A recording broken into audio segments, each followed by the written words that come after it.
Hi, everybody. Welcome to our series on gender diversity in faith spaces. I'm so glad to be back here with you. I'm Austen Hartke. I'm our faith coordinator here at Gender Spectrum, and I'm here today with Daniel Cho, who's going to talk to us a little bit about his church. Daniel, would you introduce yourself? Tell us your name, your pronouns, and then tell us a little bit about your church. My name is Daniel Cho. I'm the pastor of United Methodist Church, and he, him, his. So, it's actually, our church is an interesting context in that it is a new church start. Some people say church plant, but it wasn't actually started by a pastor, which many church plants usually are. So it wasn't started by me. In fact, there were a group of lay people who had gathered after having had been disaffected a little bit in the past with where they are at in their faith lives and the way they felt like they were experiencing faith in the church. And so they had actually gotten together and have been meeting for a couple of years almost as a small group, just kind of having fellowship, worship. And at a certain point, they thought to themselves that, what we are doing and what perhaps the Korean American community needs is a space, a church, a congregation that's willing to both engage doubts, wrestle with social issues that the church is sometimes silent about. And so that's this really condensed version of how they had started gathering. And I actually came in later into the picture, I think about a year and a half in. Originally, I had heard about the church and heard what they're all about and was excited that they exist. And, in the back of my mind, I thought, oh, it would be wonderful to be able to minister in that congregation. And that was just in the back of my mind. But I actually had already had plans to be in Korea because my wife is doing research there.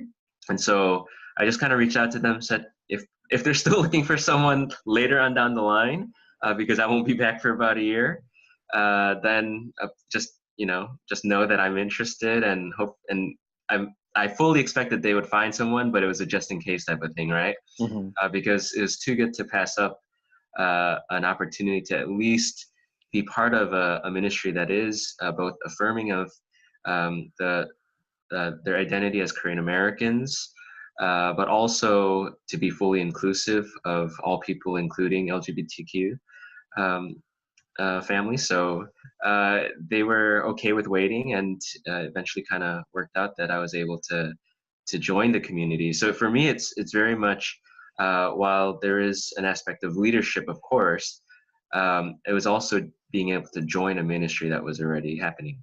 Mm-hmm.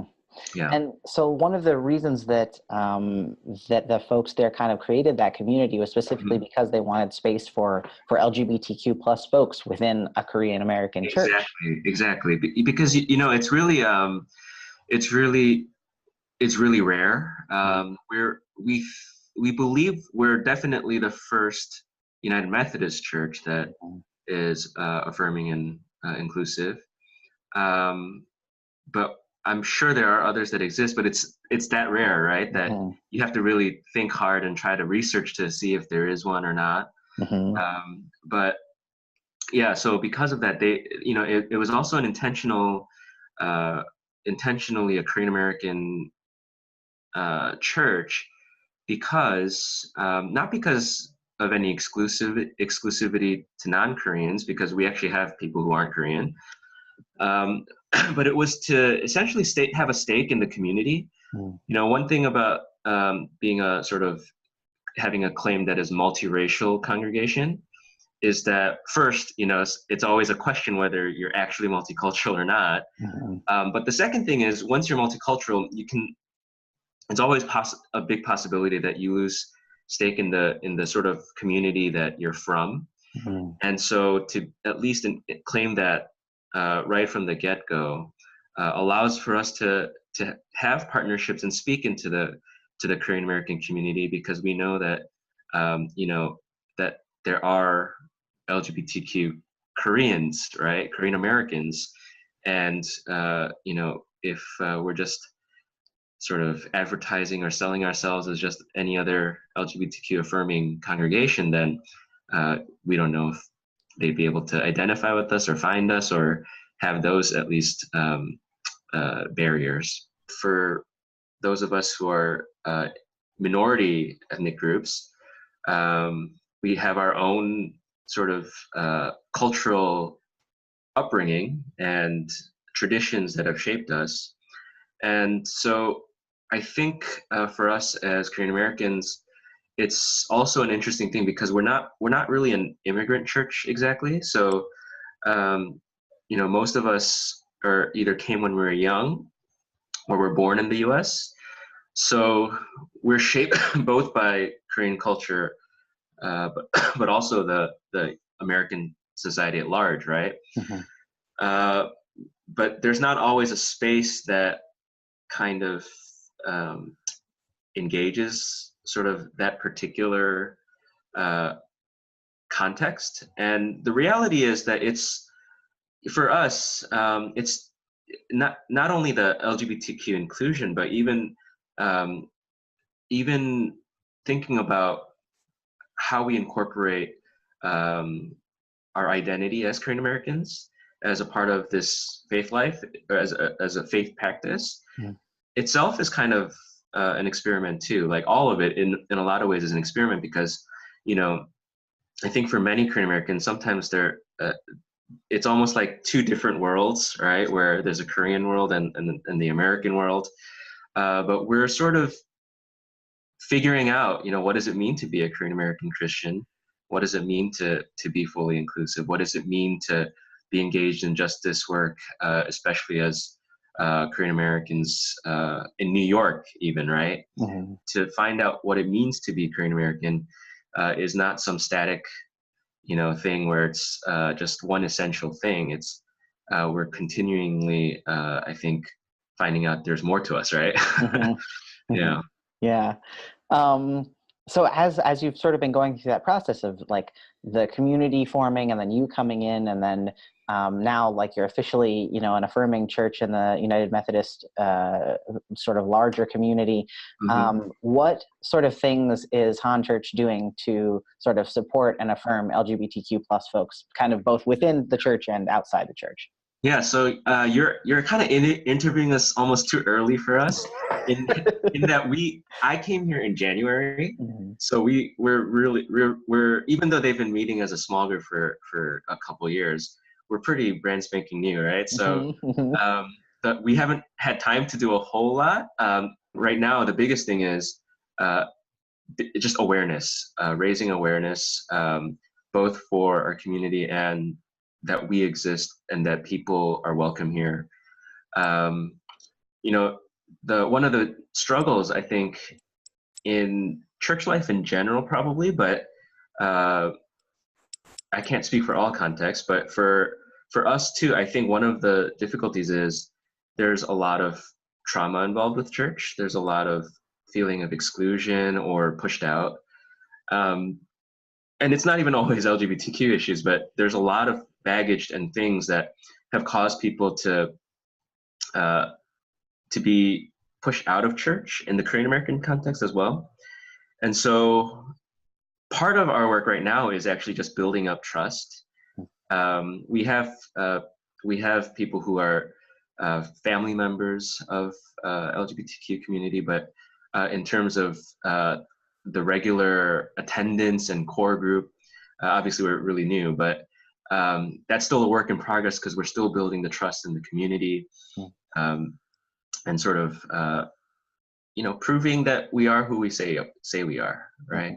Yeah. So, and that's really important, like to not try to jump in too fast without building that base of trust. Exactly. And one of the things that I honestly, like, sometimes I'm a little bit skittish about is that people are so excited that we exist at all, that I think people just assume we're already this almost like magical land, this magical Korean American church. And the reality is we're still building, right? We're still working for inclusion and for justice. And so there's still a lot more work to be done, and we're just really at the ground floor. This is not about trying to minister to, but minister with. And so, as part of that, we're wanting to build the community that we want to see, if that makes sense. Yeah, totally.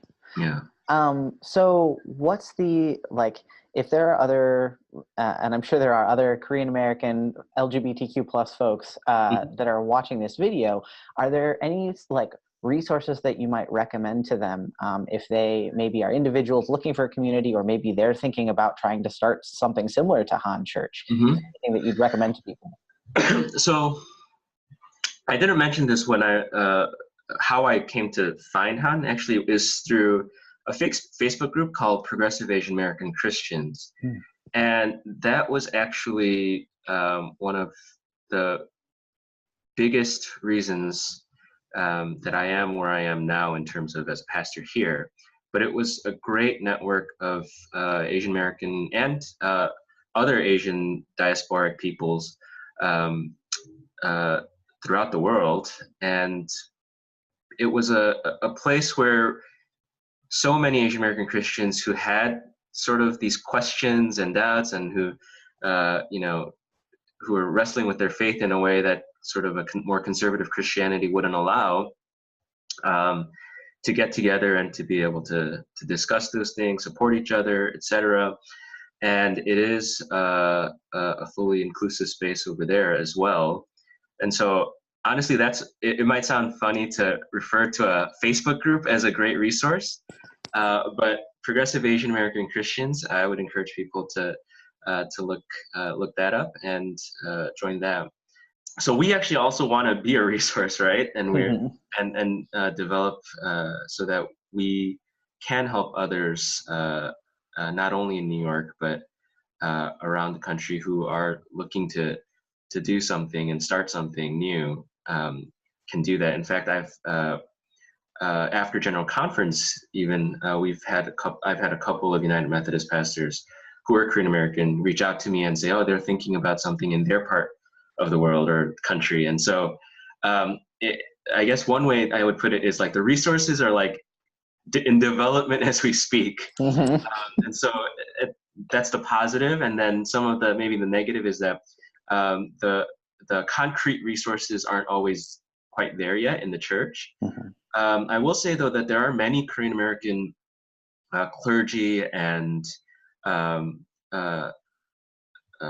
seminary professors and people like that who do exist, and whom we can learn from and grow that way. Yeah, so that's awesome. Would you tell us where they can find more info about you and Han and Sure. the work that you're doing? Yeah, we are at han-umc.org, han-umc.org, and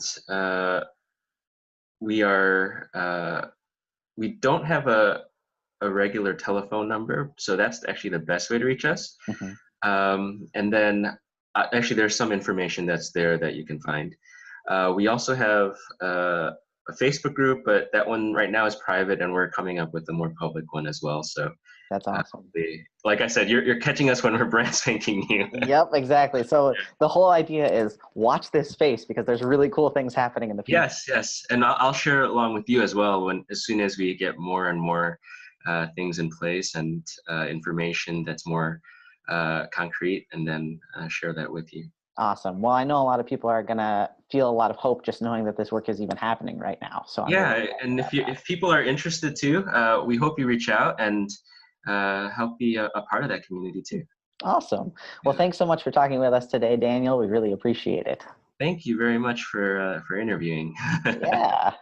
All right, everybody. Thanks for watching, and we'll be back with you soon. Bye. Bye.